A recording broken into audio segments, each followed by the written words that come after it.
वकफ कानून पर जो संशोधन किया गया है उस पर सुप्रीम कोर्ट में बहस चल रही है सुबह 10:30 से। अब तो इसमें आज चर्चा के लिए हमारे साथ जुड़े हैं सुभाष शिर्के जी। सुभाष शिर्के जी, स्वागत है। नमस्कार। नमस्ते।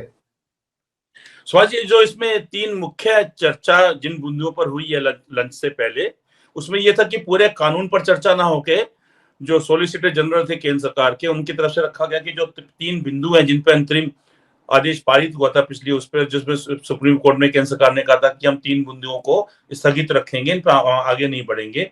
वो थे कि वकफ बाय यूजर, जो कि जिसमें यह है कि जो लंबे समय से वकफ के लिए प्रॉपर्टी इस्तेमाल हो रही है लेकिन उनकी कोई लिखित डीड नहीं है या कोई दस्तावेज नहीं है, तो उसका क्या स्टेटस रहेगा।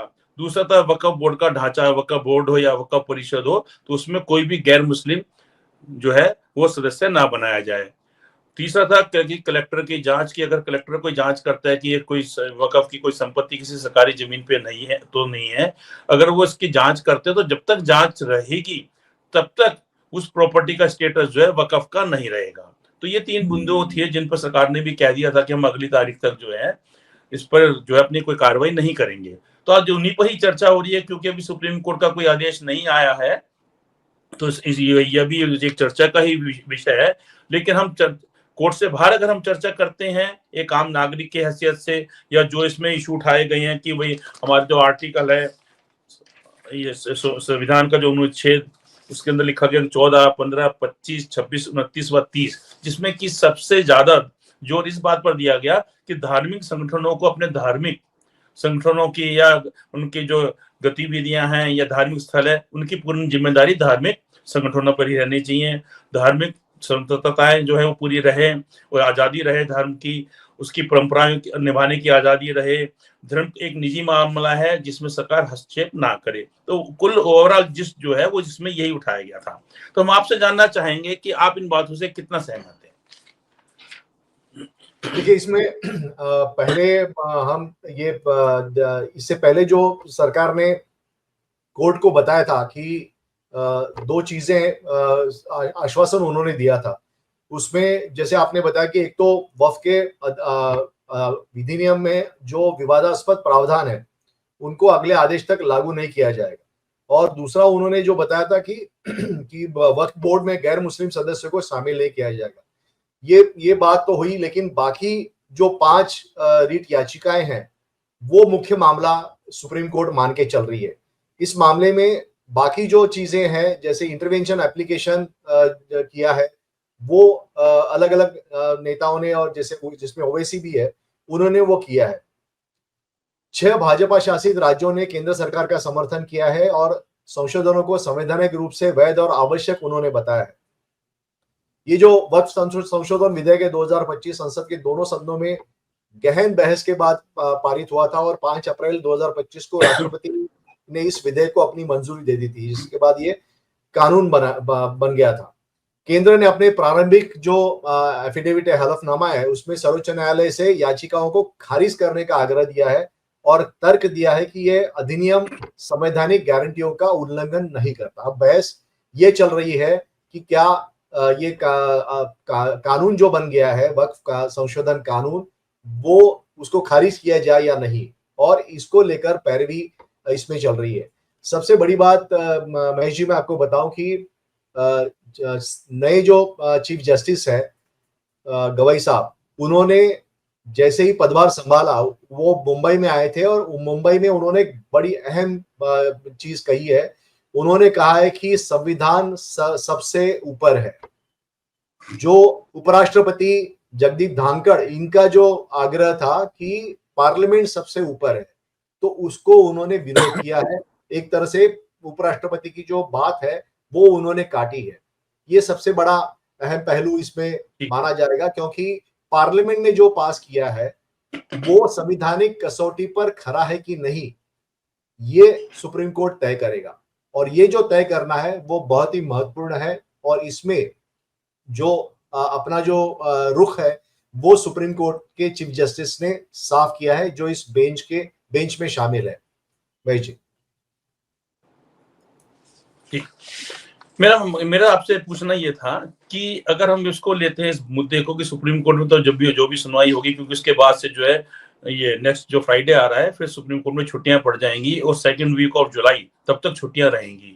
तो जो कुछ होना है इस पे आज ही होना है, और आज जो भी होना है वो सिर्फ अंतरिम आदेश के ऊपर ही होना है, क्योंकि लंबी सुनवाई तो पूरा अंतिम फैसले में तो कई साल निकल जाते हैं। और कई बार अक्सर ऐसा होता है कि कोई संवैधानिक मुद्दा होता है, तो जो बेंच सुनवाई कर रही होती है, 2 जजों की बेंच या 3 जजों की बेंच, वो अपना एक ही फैसला दे देती है, क्योंकि इसमें संवैधानिक मुद्दे हैं, तो हम इसको जो है संवैधानिक बेंच को रेफर करते हैं, जो कि 5 जजों की बेंच है, उसमें 2-3 साल बाद फैसला आता है, और उसके बाद फिर वो नई बेंच सुनना शुरू कर देती है। लेकिन फिलहाल जो मुद्दा है वो यही कि वक्फ भाई जो इसके अंदर है कि हम एक तो वक्फ भाई यूजर और वक्फ बोर्ड का जो ढांचा और कलेक्टर की जांच की जो जांच है कलेक्टर की, तो 3 मुद्दे हैं जिस पर अगर हम एक एक बार मुद्दे को लेते हैं, जनता को समझाने के लिए भी, जनता के सामने राय भी कि क्या इसमें नेगेटिव है, क्या पॉजिटिव है, सरकार का क्या कहना है, मुस्लिम समुदायों का कहना है। तो सबसे पहले अगर हम वक्फ बाई यूजर लेते हैं, जिसके अंदर ये कि आपने कोई संपत्ति किसी मुस्लिम ने वक्फ बोर्ड को दे दी, 500 साल पहले दी, 300 साल पहले दी, 200 साल पहले दी, उस समय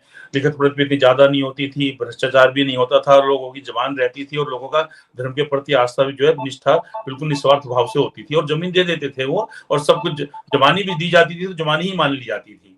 तो बहुत सब सारी ऐसी जमीन है जिनकी कोई डीड नहीं हुई है, या कोई वक्फ के अंदर कोई रजिस्ट्रेशन नहीं है, लेकिन वो जमीन वक्फ के पास है। अब जो नया जो अमेंडमेंट किया गया है उसके अंदर ये हटा दिया कि अगर आपको कोई डीड नहीं है, कोई दस्तावेज नहीं है, तो वक्फ की जमीन नहीं मानी जाएगी। अगर हम कोर्ट से बाहर हटकर बात करते हैं तो इस बात से आप कितने सहमत हैं? देखिए, इसमें बात यह है कि जिस तरह से हिंदुओं के लिए कानून है कि हिंदुओं के लिए मंदिर की जो जमीन है उसका ट्रांसफर नहीं हो सकता, जो पहले से डोनेशन के रूप में मंदिरों को दी गई है उसका ट्रांसफर नहीं हो सकता। हालांकि इसके ऊपर कब्जा हुआ है, कई राजनेताओं ने इस पर कब्जा किया है, बाकी बिल्डर्स ने कब्जा किया है, उद्योगपतियों ने कब्जा किया है, लेकिन वो सारी चीजें जो है वो मामले कोर्ट में प्रलंबित है।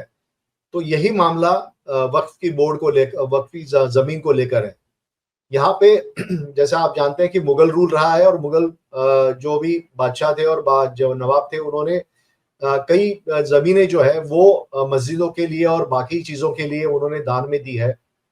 उसका लेखा जोखा किसी के पास है, किसी के पास नहीं है, कुछ चीजें जो है कागज वो खत्म हो गए, और यही कारण है कि वक्फ की जमीन कौन सी है इसके बारे में वक्फ बोर्ड को भी पता नहीं है। तो ऐसे में वक्फ बोर्ड जो उसके पास पुराने जो कागजात हैं वो लेके आता है और वो कहता है कि ये भैया ये जो जमीन है वो वक्फ की है।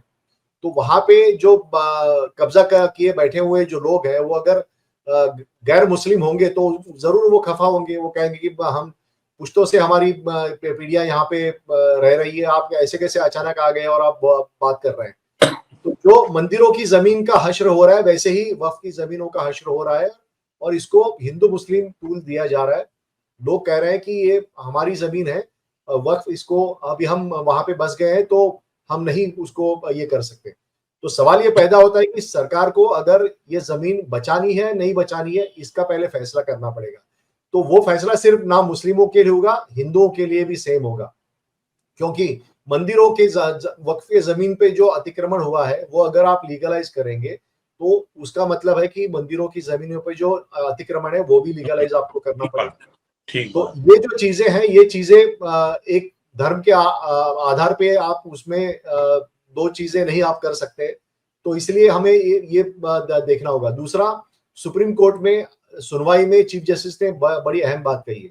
उनका कहना है कि पार्लियामेंट में ये संशोधन पारित हुआ है, इसका मतलब है कि इसका सुप्रीम कोर्ट संज्ञान ना ले या सुप्रीम कोर्ट इसमें दखलंदाजी ना करे, ये जो दलील दी जा रही है वो गलत है। तो सुप्रीम कोर्ट के चीफ जस्टिस ने अपना रुख स्पष्ट किया है, लेकिन देखना यह है कि इसके पहले के जो चीफ जस्टिस हैं, हमारे चंद्रचूड़ साहब भी थे, वो कहते थे कुछ और, लिखते थे कुछ और। तो इसलिए हमें देखना पड़ेगा कि अंत तक क्या सुप्रीम कोर्ट स्टे पे कायम रहता है। अगर स्टे पे कायम रहता है इसका मतलब है कि जो सुप्रीम कोर्ट है वो सिचुएशन जो है वो जस की तस रखना चाहता है और आगे सुनवाई के बाद कुछ फैसला लेना चाहता है। अगर उन्होंने स्टे उठा दिया तो इसका मतलब है कि सरकार की जीत हो जाएगी और चीफ जस्टिस उसके लिए आलोचना के हकदार होंगे, ये तो तय है। महेश जी, इसमें सर मैं बताना चाहूंगा और ऐड करना चाहूंगा कि जैसे कि जो जो भी कोई अंतरिम आदेश होता है तो कोर्ट हमेशा लिखती है अगली तारीख तक, अगली तारीख तक, अगली तारीख तक, है ना, कोई कंटिन्यू नहीं रहता, क्योंकि इसे अंतरिम बोलते हैं, इंटरिम ऑर्डर। जी ठीक है जी। जी तो अभी इंटरिम ऑर्डर कंटिन्यू है, लेकिन अगर आज किसी वजह से शाम को 4 बजे तक सुनवाई में डिसाइड नहीं हो पाता कि हमारी सुनवाई दोनों पक्षों की पूरी हो गई या नहीं हो गई, क्योंकि इसमें मैक्सिमम सुनवाई जो है अभी जो याचिकाकर्ता की तरफ से हो रही है, जो कि कपिल सिब्बल बोल रहे हैं, बीच बीच में केंद्र सरकार की तरफ से तुषार मेहता जो सॉलिसिटर जनरल है वो अपना पक्ष रखते हैं, लेकिन याचिकाकर्ताओं की तरफ से पक्ष रखा जा रहा है। तो शाम को 4 बजे तक अगर पता चला कि अंतरिम आदेश रहे या ना रहे, जो 3 बिंदु है मेन, उस पर अगर सुनवाई 4 बजे तक कंप्लीट नहीं हो सकती है तो हो सकता है फिर वो जुलाई में चली जाएगी सुनवाई। तो अंतरिम आदेश जो है उसको कोर्ट उठाएगी नहीं, वो तो ऑटोमेटिकली फिर अगली नेक्स्ट डेट तक के लिए आगे बढ़ जाएगा। तो अब देखना ये कि 4 बजे तक ये मामला फिर कुछ सुनवाई किसी निर्णायक दौर तक पहुंच पाती है, नहीं पहुंच पाती। लेकिन फिर मैं वापस आना चाहूंगा कि जो ये यूजर बाय वकफ बाय यूजर के अंदर जो उन्होंने कहा है कि जो लंबे समय से वकफ के पास इस्तेमाल हो रही है लेकिन उनकी डीड नहीं है, या उनके पास कोई डॉक्यूमेंट नहीं है, जवानी दे दी गई, या कोई कागजों में कोई कमी रह गई, या कहीं रजिस्ट्रेशन नहीं हो, तो आप क्या समझते हैं कि क्या वो जमीन जिसका कोई कागज नहीं है, जो 200 साल पहले दिया गया, 500 साल पहले दिया गया, या कोई डीड नहीं, तो क्या वो वकफ से जमीन को हटा देना चाहिए? देखिए, इसमें कानूनी पेचीदगियां हैं, क्योंकि अगर वो जमीन पर कब्जा किसका है इसके ऊपर बहुत कुछ डिपेंड होता है। बिल्कुल अगर बिल्कुल ठीक बात है। अगर कब्जा जिसके जिसके पास है, उनके पास अगर कागजात हैं तो फिर वो हाँ वकफ की लैंड मानी जाएगी। लेकिन अगर ये हो सकता है कि मैं आज बिल्डर हूं और मुझे वो जमीन कब्जा करनी है, तो मैं पुराने कागजात फाड़ भी सकता हूं, ऐसी चीजें होती है। और मुंबई में और महाराष्ट्र में हमने देखा इस तरह की चीजें, मंदिरों के हाँ, बहुत है, जो बहुत जमीन है उसके बारे में। तो जो कागजात है वो गायब किए गए हैं, और उसके बाद जो प्रशासन या एडमिनिस्ट्रेशन है वो कह रहा है कि ये जमीन किसके, इसके बारे में हमें पता नहीं है, तो इसमें नई सुनवाई करनी पड़ेगी। तो नई सुनवाई करनी पड़ेगी, इसका मतलब है कि क्वासी जुडिशियल जो अथॉरिटी होती है मिनिस्टर्स को, या फिर जो डिविजनल ये होते हैं, अफसर होते हैं, जो आईएएस अफसर होते हैं, जो डिविजनल कमिश्नर्स होते हैं, उनको ये क्वासी जुडिशियल अथॉरिटी होती है कि रेवेन्यू के जो लैंड के जो मसले हैं वो तय करने के। तो उनको वो उनके हाथ में ये कागज आ जाएगा, या फिर उनके हाथ में ये कानून आ जाएगा। तो इसको देखते हुए हमें एक होलिस्टिक सुप्रीम कोर्ट को भी सोचना पड़ेगा कि जमीन का जो यूज है वो यूज किसके लिए हो रहा है, जमीन जो ली जा रही है या फिर उसमें कब्जा जो है, उनको क्या राहत देनी पड़ेगी। अगर उनको राहत देने की सरकार की मंशा हो या फिर सुप्रीम कोर्ट की मंशा हो, तो इसमें भेदभाव धर्म के आधार पे तो नहीं हो सकता। तो उसमें क्रिश्चियन धर्म के भी जमीनें भी वो भी आ जाएंगी जो चर्च को दी हुई है वो। तो ये बड़ा मसला है, सिर्फ एक धर्म का मामला इसमें नहीं है, और लैंड रेवेन्यू कोड का भी इसमें मामला है। तो इसमें सरकार को पूरा चीज देखनी पड़ेगी और सुप्रीम कोर्ट को भी देखनी पड़ेगी। इसलिए मुझे लगता है कि जल्दबाजी में कोई फैसला सुप्रीम कोर्ट नहीं लेना चाहेगा। सुभाष जी, इसके अंदर ना एक थोड़ा सा पेच और भी है कि जो हमारा वकफ कानून है 1995 का, तो उसके आधार पर देखा जाए तो जिसमें कहा कि 100 साल पुरानी कोई संपत्ति है तो अगर रजिस्टर्ड है तो ठीक है। उसमें कोई नेगेटिव रिमार्क नहीं था कि अगर रजिस्टर्ड नहीं है या सेल डीड नहीं है तो वो वकफ की नहीं मानी जाएगी। लेकिन जो नया एक्ट आया है, संशोधन किया गया उसमें कह दिया गया है कि अगर वो संपत्ति की कोई डीड नहीं है या कोई रजिस्टर्ड दस्तावेज नहीं है तो ऐसी स्थिति में वो वकफ की नहीं मानी जाएगी, वो वकफ से अलग कर दी जाएगी। तो इसके खिलाफ जो है कपिल सिब्बल बोल रहे हैं, यानी कि याचिकाकर्ता बोल रहे हैं कि पहले भी रजिस्ट्रेशन का कानून तो था, रजिस्टर्ड डीड मांगी जाती थी या रजिस्टर्ड दस्तावेज मांगा जाता था, लेकिन अगर वो नहीं है तो उसका कोई नेगेटिव इम्पैक्ट नहीं था। लेकिन अब इन्होंने जो अमेंडमेंट किया उसमें नेगेटिव इम्पैक्ट भी जोड़ दिया कि अगर कोई रजिस्ट्रेशन नहीं है पेपर्स का या रजिस्टर्ड डीड नहीं है तो जमीन संपत्ति जो है वकफ से बाहर कर दी जाएगी। अब ये देखिएगा कि वाकई में अगर वो वकफ की जमीन है और उसका कोई लिखत कुछ नहीं है, ऐसी स्थिति में आपका क्या नजरिया है, आपका क्या सोचना है? देखिए, इसमें एक चीज तय है कि पंजीकरण जो है वो बहुत जरूरी है। वो अगर नहीं किया है तो इसका मतलब है कि वो जमीन किसके कब्जे में है वो उसका हिस्सेदार बनेगा। मुंबई में एक केस हुआ है कि जिसमें एक वक्फी जमीन है और वो यतीम खाने की जमीन थी। उसमें एक बड़े उद्योगपति का अभी आलीशान महल बन गया है। तो इसका मतलब ये है कि वो यतीम खाने की जमीन वक्फ की न रहते हुए वो उस बड़े उद्योगपति की बन गई। ठीक बात। तो इसके लिए तो फिर क्या ऐसे में सुप्रीम कोर्ट क्या फिर पीछे चला जाएगा और वो उस आलीशान महल को तोड़ने का आदेश देगा? ये पेचीदगियां जो है वो कानूनी पेचीदगियां हैं और इसमें हल निकालना पड़ेगा और सुप्रीम कोर्ट को इसके लिए एक होलिस्टिक व्यू, जैसे मैंने कहा, कि वो निकालना पड़ेगा। और ऐसे में उस उद्योगपति का महल रहेगा या नहीं रहेगा, या यतीम खाना वहां पे यतीम खाना बनाया जाएगा, या फिर वो महल है पूरा महल ही यतीम खाने को दिया जाएगा, इसका तो कुछ फैसला होना पड़ेगा।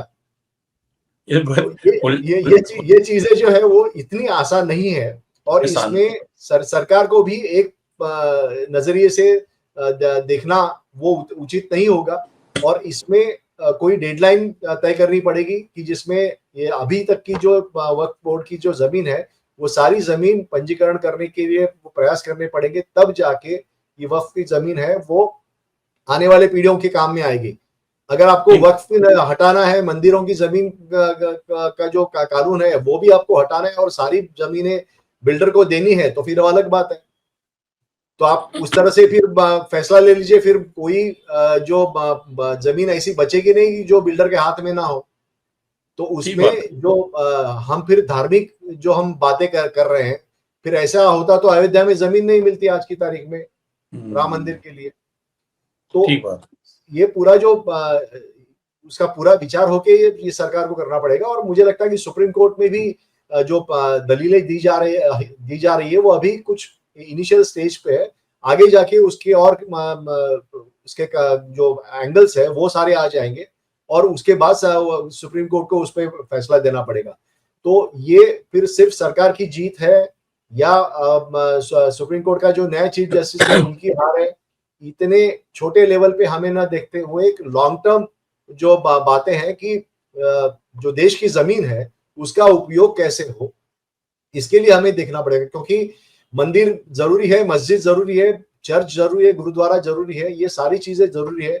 उसका जो खर्च चलाने के लिए उनको जमीन से ही आमदनी आ जाएगी, क्योंकि लोगों के पास हर कोई तो तिरुपति का जैसा मंदिर बड़ा नहीं है कि जिसमें करोड़ों रुपए आ रहे हैं और उसके चलते आप वहां पे आप ये काम कर रहे हो, मंदिरों को चला रहे हो, मंदिरों का जो एडमिनिस्ट्रेशन है वो चला रहे हो और लोगों के हित में भी आप काम कर रहे हो। तो ऐसे चीजें नहीं है। जो पुराने सबसे मंदिर है हमारे, जो 12 ज्योतिर्लिंग है पूरे देश में, उनके पास तो इतना चंदा अभी नहीं आता होगा, लेकिन उनको कई सारी जमीनें दी गई है, वो जमीनों से उनका आमदनी जो आती है उससे वो मंदिरों का खर्चा करता है। तो ऐसे ही चीजें मस्जिदों के बारे में भी है, ऐसी चीजें गुरुद्वारे और इसमें चर्चेस के बारे में। तो इसको देखते हुए सरकार सुप्रीम कोर्ट को वो एक फैसला लेना पड़ेगा।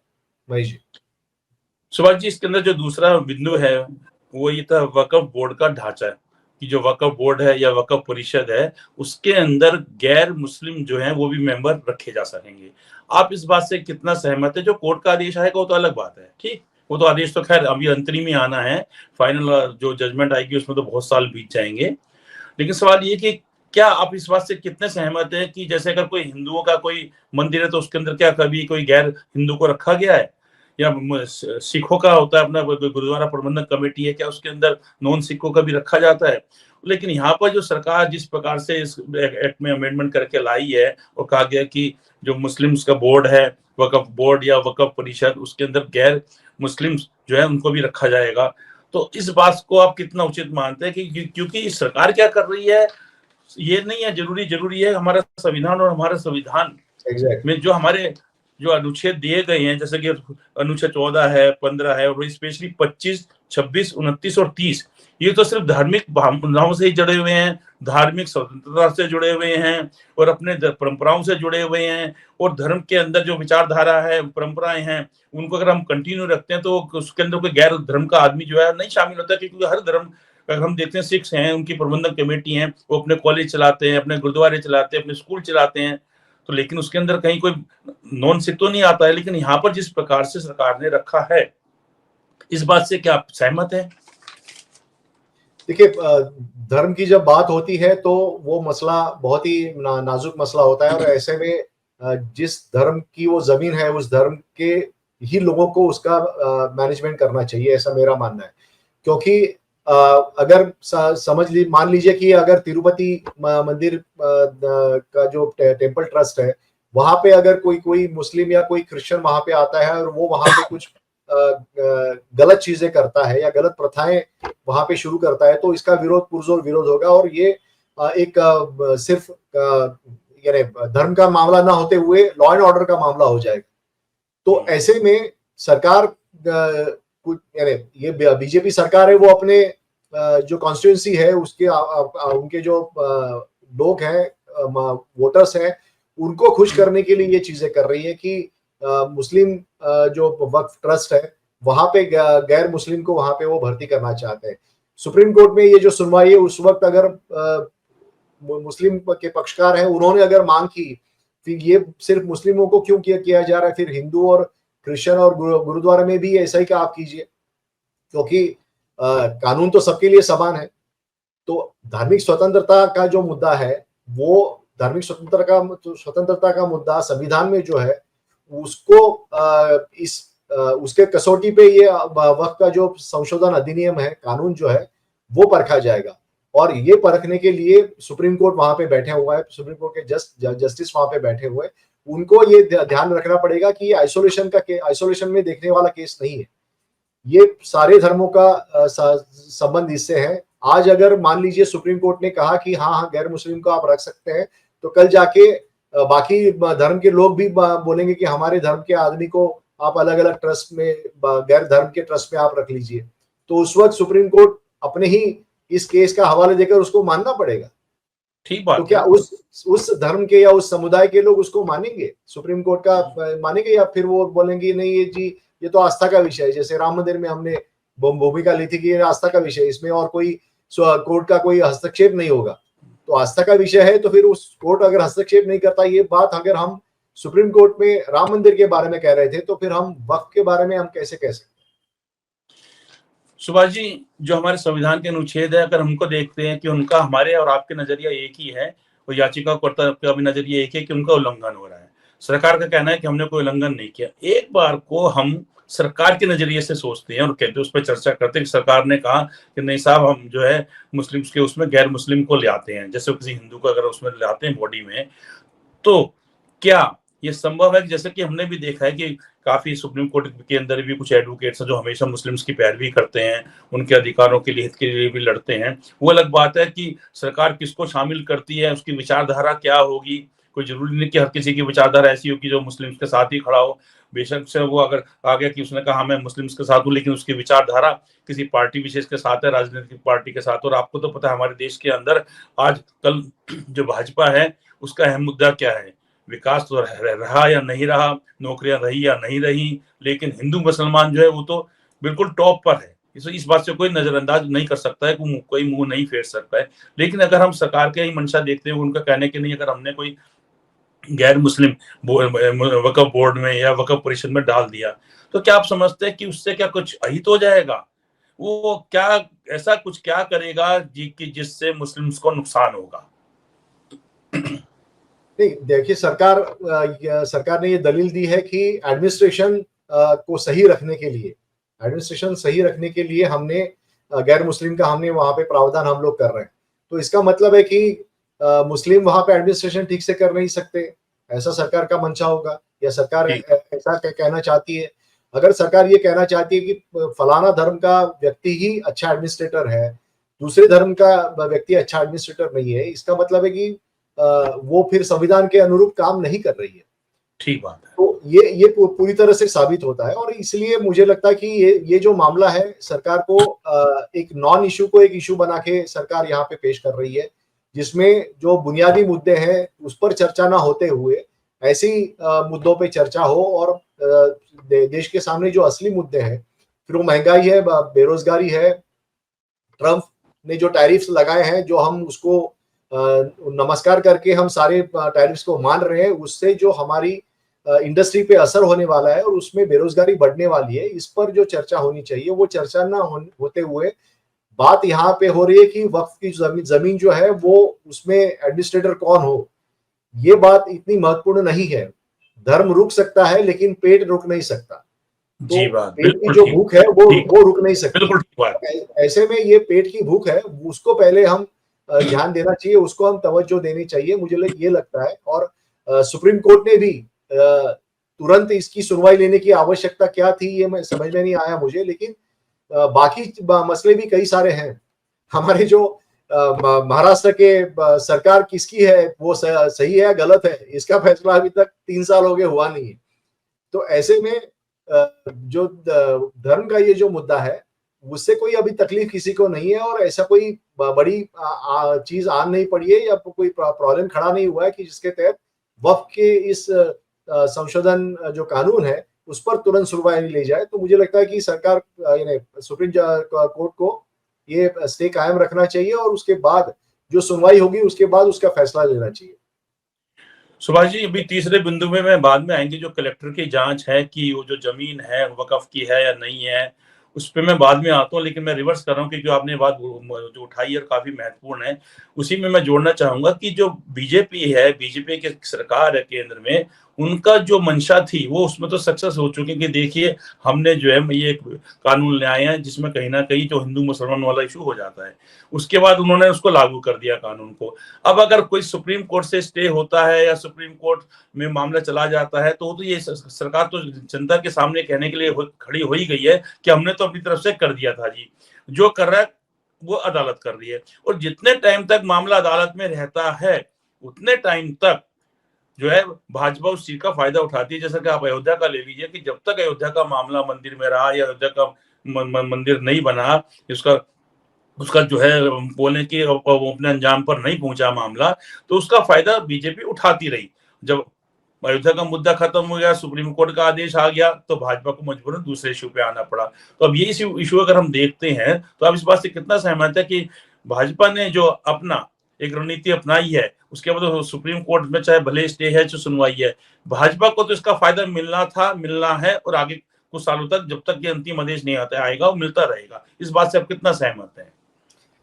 बीजेपी जो है वो हमेशा धार्मिक ध्रुवीकरण पे ही उसका जोर रहा है, क्योंकि हमने देखा है कि 1905 से लेकर जब से उस वक्त बंगाल का बाइफर्केशन हुआ था, उसके बाद जो हिंदू मुस्लिम इशू बाद में आगे आगे आ गया, और उसको सारे लोग जो है वो राजनीति का हिस्सा मानने लगे। क्योंकि हिंदू जो है वो जातियों में जीता है, वो हमेशा जो बर्ताव करता है वो जातियों में बर्ताव करता है, उसका दैनंदिन बर्ताव जातियों में होता है। लेकिन अगर उसके सामने मुस्लिम का हवा खड़ा करते हैं तो फिर वो हिंदू बन जाता है, नहीं तो वो हिंदू नहीं होता, फिर वो ब्राह्मण क्षत्रिय और बाकी वर्णों में या फिर जातियों में वो बटा रहता है। तो हिंदुओं को इकट्ठा करने के लिए मुस्लिम का विरोध उसके सामने लाना ये बहुत ही जरूरी है, उसको डराना कि मुस्लिम का डर दिखाना ये भी जरूरी है। और जैसे कि इसीलिए ये जो बटोगे तो कटोगे। हाँ, बटोगे तो बटेंगे तो कटेंगे, ये चीजें जरूरी है। इसलिए एक हवा खड़ा कर दिया गया कि भैया आपकी जो जमीन है वो कभी भी वक्फ वहां पे आ सकता है, और वो अपने कब्जे में ले जा सकता है। लेकिन वक्फ चलाता कौन है? वक्फ पे जो अफसर होता है वो सरकारी अफसर होता है, वो उस राज्य का यानी पब्लिक सर्विस कमीशन पास किए हुआ अफसर होता है वो। उसके बाद जो वहां पे वक्फ का जो चेयरमैन होता है वो भी पॉलिटिकल आदमी होता है, जो राज्य में जो जिस पार्टी की सत्ता होती है उसका आदमी वहां पे बैठा हुआ होता है। तीसरी चीज, जो भी कानून है लैंड रेवेन्यू का, वो किसके अंडर में होता है? वो राज्य सरकार के अंडर में होता है। वहां पे एक सेट प्रोसीजर है, उसके बाद फिर कोर्ट और बाकी चीजें हैं। तो इसका मतलब है कि कोई भी आएगा और आपकी जमीन छीन लेगा। ये जो हवा खड़ा कर दिया गया है, ये जो डर पैदा किया गया है, वो डर पैदा करना बीजेपी के लिए जरूरी है, क्योंकि उनको ध्रुवीकरण करना है, वो वोटों का, हिंदू वोटों का ध्रुवीकरण करना है। उसके लिए ये उनको वक्फ जो है वो एक उनके हाथ में एक हथियार है, और ये हथियार वो यूज कर रहे हैं। क्योंकि बीजेपी ने पिछले कई यानी तीसरी टर्म है उनकी केंद्र सरकार में, और बाकी बहुत सारे राज्यों में उनकी सरकार है, लेकिन बताने के लिए उनके पास कोई चीज नहीं है आज की तारीख में। बाकी सारे जो आर्थिक मसले होंगे या फिर बेरोजगारी का मसला होगा, इसमें ज्यादा जो जिसका कहते हैं यश बीजेपी को नहीं मिला है। और यही कारण है कि हमेशा फिर वो मंगलसूत्र छीनने वाली बात मोदी साहब कहते हैं महाराष्ट्र में आके, फिर बाकी जगह पे यही कहते हैं। लेकिन जब उनको अपॉर्चुनिटी मिली ऑपरेशन सिंदूर के द्वारा, तो उन्होंने ट्रम्प को धमकाने के बाद वो चुप हो गए। उन्होंने तो पाकिस्तान को नक्शे से हटा देना चाहिए था, लेकिन ऐसा हुआ नहीं। और आज भी हम देख रहे हैं कि पूरी तरह से गाजा को तहस नहस कर रहा है इजराइल, वो किसी की सुन नहीं रहा है। हम ऐसा क्यों नहीं कर सकते? अगर हमें इतना ही मुस्लिमों के प्रति द्वेष है, हमारे इतना ही हमें उनका डर है हमें, तो मुस्लिमों को जो सपोर्ट करने वाला है वो पाकिस्तान को ही खत्म कर देते हैं हम लोग। क्योंकि बाकी जो यूएई और बाकी सऊदी अरेबिया वगैरह, इनसे हमारे प्रधानमंत्री गले में मिल रहे हैं, जो भी राष्ट्र प्रमुख होंगे उनके, तो उनसे हमारी तो कोई तकरार नहीं है उनकी हमारी। तो हमें तो सिर्फ पाकिस्तान से नफरत है, तो पाकिस्तान से नफरत है तो उनको खत्म कर देना चाहिए, लेकिन वो हम भी नहीं कर रहे हैं ये चीजें। तो मुझे लगता है कि ये राजनीति है और राजनीति से परे जाने की जरूरत है, और जो बुनियादी मुद्दे है उस पर ज्यादा चर्चा हो। लेकिन हेडलाइंस मैनेजमेंट में बीजेपी होशियार है, और इसके लिए मुझे लगता है कल की जो हेडलाइंस होंगी वो सिर्फ वक्फी होंगी। यस, और जैसा कि अभी आपने पाकिस्तान का मुद्दा उठाया बीच में, तो थोड़ा सा हम इस चर्चा पे भी आ जाते हैं, क्योंकि ये भी अभी इशू चल रहा है और मीडिया भी इसको दिखा ही रहा है। इसमें आप ये देखिएगा कि मोदी जी ने कहा था कि हम जो पढ़ना वो लाएंगे जो कल्पना से भी परे होगा, और वाकई में देखिए जो मोदी जी ने बात बोली उसको निभाया है। वो मैं बता दूं कैसे निभाया है। ये किसी ने भी कल्पना नहीं की थी कि पूरा विपक्ष आपके साथ है, केंद्र सरकार के साथ। सबने कहा कि नहीं, इस बार पाकिस्तान को सबक सिखाना है। पूरी सेना बिल्कुल तैयार थी।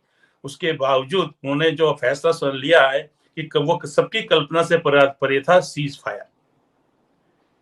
क्या हासिल हुआ? कुछ नहीं। 21 जो इनके खुद जो आतंकवादियों के प्रशिक्षण केंद्र थे, सेंटर थे, जिनको उन्होंने खुद माना है कि वहां पे प्रशिक्षण दिया जाता है, उसमें सिर्फ 9 के ऊपर ही इन्होंने मिसाइल दागी। उस 9 के अंदर भी कोई किसी का भी आका, कप्तान, बॉस नहीं मारा गया। उसके अलावा परिवार वाले मारे गए, जैसे कि घर में कोई बदमाश है, पुलिस गई, घर वाले में बदमाश नहीं मिला तो उसके परिवार को आप उठा लाए, तो उससे तो कुछ हासिल नहीं होता ना। और सबसे बड़ी बात यह है कि जिन आतंकवादियों ने पहलगांव के अंदर हमारे देश के लोगों को मारा है, जिसकी वजह से सब कुछ ये एक जमीन बनी, तनाव बना, और सबने युद्ध की तैयारी पे हर इंसान उसमें शामिल हो गया था। 2 सर्वदलीय बैठक हुई जिसमें मोदी जी नहीं गए, चुनाव के दौरे में वहां के लिए बिहार जाना ज्यादा जरूरी हो गया था। लेकिन जिन आतंकवादियों ने पहलगांव में आकर हमारे भाइयों को, बहनों को जो मारा, अब देखा कि उन तक को भी सीज फायर के दौरान ये नहीं कहा गया कि हमें कम से कम वो तो दे दो। जो एक बोला जाता है कि ताजा एफआईआर हुई है, उस एफआईआर के ऊपर जो है सीपी ने रेड मारी किसी के घर में जाके, और वहां से कम कहते हैं कि बाद में तो उसका डोजियर खोलेंगे, बाद में और मुकदमे बाद में देखेंगे, लेकिन जो अभी हाल ही की घटना है हमें इसको पकड़ के थाने लेके जाना है। नहीं, उस तक पे भी इन्होंने कोई चर्चा नहीं की। आज भाई देखिए कि हासिल क्या हुआ है, कुछ भी नहीं हुआ। वो भी तब जब 1971 के बाद ये पहली बार ऐसा माहौल बना था कि हर कोई आपके साथ था, सब कोई चाह रहा था। देखिए एक पिल्ला होता है ना, अगर आप उसको भी एक बार लात मारने के काम करेगा, 2 बार लात मारे काम, तीसरी बार डिफेंस में वो काटने को दौड़ता है। जब काटने को दौड़ता है तो जो आदमी लात मार रहा होता है ना, वो पीछे को आता ही है। ये सच्चाई है। अब इतना समय हो गया है, आतंकवाद कहां से कहां पहुंचता जा रहा है। जितने लोग अभी हम दावा कर रहे हैं, तो उससे ज्यादा वहां पे हम उनको हताहत हुए हैं कैंपों के अंदर जहां मिसाइल मारी गई भारतीय सेना ने, उससे ज्यादा तो 1 महीने के अंदर कश्मीर में आ जाते हैं वहां से आतंकवादी। और इन्होंने ये बात बोली है उसके अंदर, मोदी जी ने क्लियर, कि अगर अब कोई भी आतंकवादी वारदात होती है तो हम उसको युद्ध का हिस्सा मानेंगे। तो आतंकवादी वारदात में देखते हैं, आतंकवादी वारदात वहां खत्म हो रही हैं। चलिए छोड़िए, अब फिर वापस हम आते हैं वकफ के ऊपर। तो एक सिर्फ मैं मुद्दा यहाँ पे एक जोड़ना चाहूंगा कि आतंक को खत्म करने के लिए हमने आतंकवादी जो ठिकाने हैं उन पर हमने हमले किए, वो ठीक है, लेकिन इन आतंकवादियों को सपोर्ट कौन कर रहा है? सपोर्ट तो पाकिस्तानी सेना कर रही है। तो हमें तो रावलपिंडी में अटैक करना चाहिए था। रावलपिंडी में जो आईएसआई बैठी हुई है, जो पाकिस्तानी सेना का महकमा बैठा है, उनको हमें खत्म करना चाहिए था, तब जाके आतंकी खत्म हो जाएंगे। आपने आतंकियों को ठिकाने लगा के उनके जो आका है उन पर हमने कुछ कार्रवाई नहीं की, तो वो तो आका नई नए आतंकी बनाते जाएंगे। उनके लिए तो वहां पे बेरोजगारी इतनी है कि 4-5 हजार में मर मिटने के लिए लोग तैयार है वहां पे, और वो आ जाएंगे सीमा पर और यहाँ पे कुछ भी आतंकी गतिविधियों का अंजाम दे देंगे। तो हमें जो वहां उनकी जो माँ है उनको खत्म करना चाहिए था, यानी जो उनको सपोर्ट समय करने जा मौका रही था, थी। पूरा देश आपके साथ है, पूरा विपक्ष आपके साथ है, सेना बिल्कुल तैयार है। सेना तैयार है, और बाकी आपने जो डिप्लोमेसी की थी, आपने जो कहा था कि आपने डिप्लोमेसी की है, तो बाकी सपोर्ट भी आपको मिलना चाहिए था, वो मिला नहीं, या ये अलग बात है। लेकिन अगर आप इजराइल जैसा आप करते, आप इजराइल का उदाहरण देते कि इजराइल का अगर आपने उनके ऊपर अटैक हुआ है, वो उसका प्रतिशोध कर रहा है, तो उस तरह का प्रतिशोध हमें करने की भी इजाजत दीजिए, ऐसा आप कह सकते थे, लेकिन आपने ऐसा कहा नहीं। ठीक बात है। चलिए वापस हम आते हैं जो उस मुद्दे पे जिसमें सुप्रीम कोर्ट में सुनवाई हो रही है। तो इसमें जो तीसरा मुद्दा है, पहला था कलेक्टर की जांच।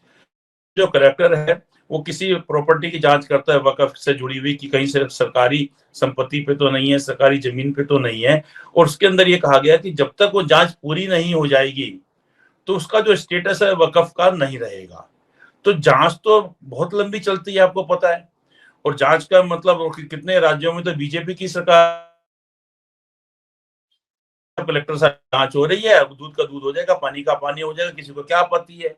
और उस जांच के अंदर जो कह दिया कि जब तक जांच रहे हो का अंतिम परिणाम नहीं आएगा तब तक वो संपत्ति वक्फ की नहीं रहेगी।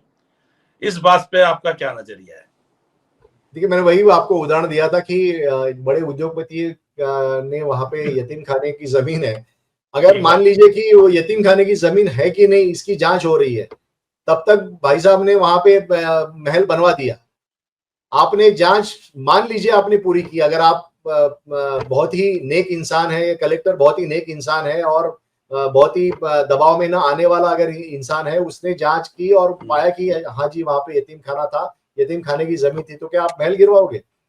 या आप उनको बोलेंगे नहीं जी अभी वहां पे तो महल बन गया, अभी वो उसको कैसे बेघर कर सकते हैं, उसको कैसे यतीम खाने की जमीन वापस लाने के लिए कह सकते हैं?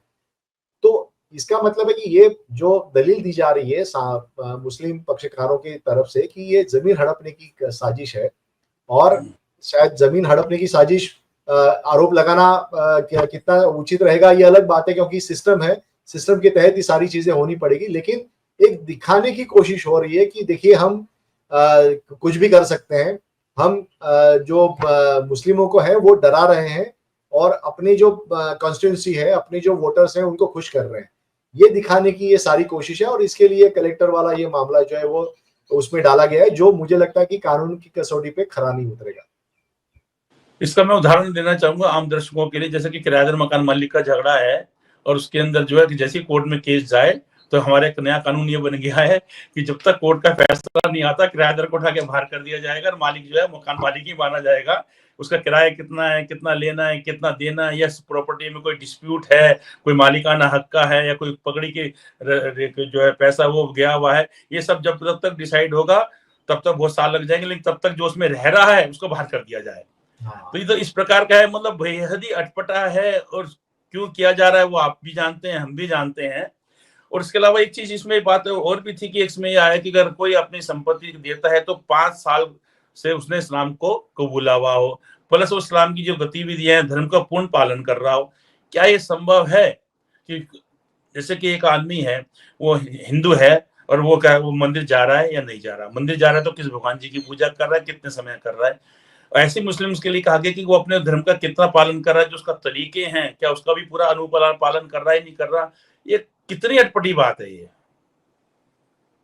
मुझे लगता है कि सरकार ये सोच रही है कि वो ऐसी एक फौज क्रिएट करेंगी जो हिसाब रखेगी कि कौन सा मुस्लिम है वो जा रहा है नहीं जा रहा है, वो 5 वक्त की नमाज पढ़ रहा है नहीं पढ़ रहा है, वो जो भी इस्लाम में दिए हुए जो चीजें हैं उसका पालन कर रहा है कि नहीं कर रहा है, दूसरा कि वो ज़कात दे रहा है या नहीं ज़कात दे रहा है। तो फिर वो ये फौज है, उससे आपको सर्टिफिकेट लेना पड़ेगा कि भैया ये 5 साल से इन्होंने ये चीजें की है, तो उसके जाके बाद वो मुस्लिम कहलाएगा, और वो जो फिर डोनेशन देगा वो वक्फ की जमीन कहलाई जाएगी।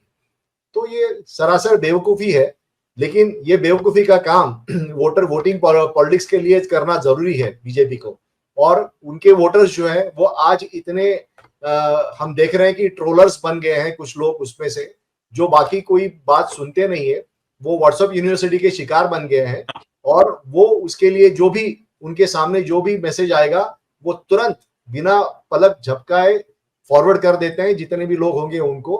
तो मुझे याद आ रही है अमित शाह इनकी बात कि उन्होंने कहा था कि हमारे उस वक्त कहा था उन्होंने, जब वो पहली बार सत्ता में आए थे, कि हमारे पास 56 लाख व्हाट्सएप ग्रुप है, हम चाहे तो एक चीज को बिल्कुल खरा कर सकते हैं या बिल्कुल खोटा कर सकते हैं।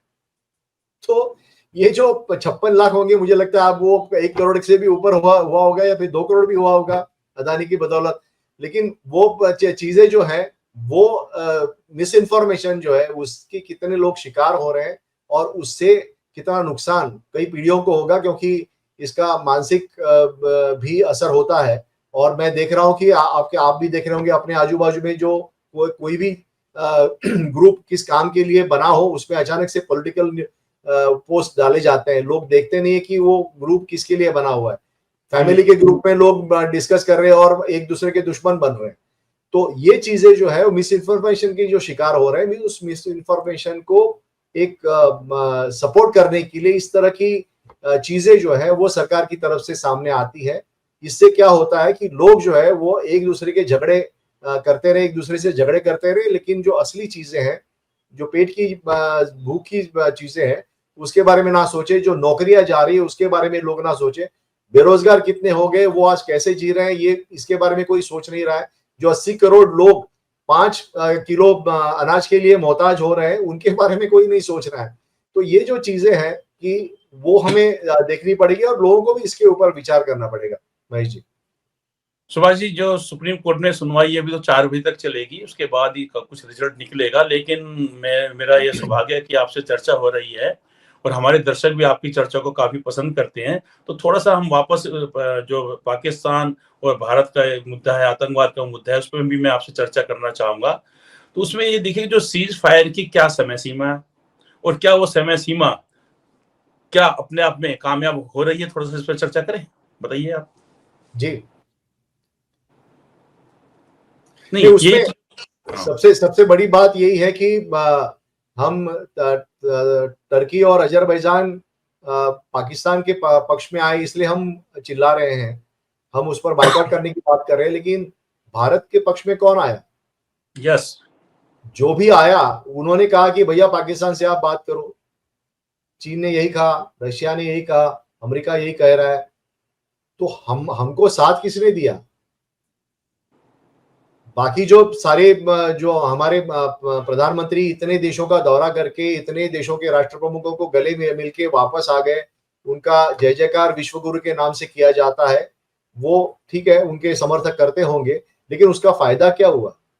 ये तो अब हमें देखना होगा। और ऑपरेशन सिंदूर के बारे में अगर हम ट्रम्प के एक फोन के कारण अगर हम चुप रह जाते हैं और अपने हितों की रक्षा किए बगैर हम जो पाकिस्तान से खून का घूंट पीकर हम रह जाते हैं, तो मुझे लगता है कि ये हमारे लिए ठीक बात नहीं है और हमारे पॉलिटिक्स के लिए और देश के हित के लिए भी ठीक बात नहीं है।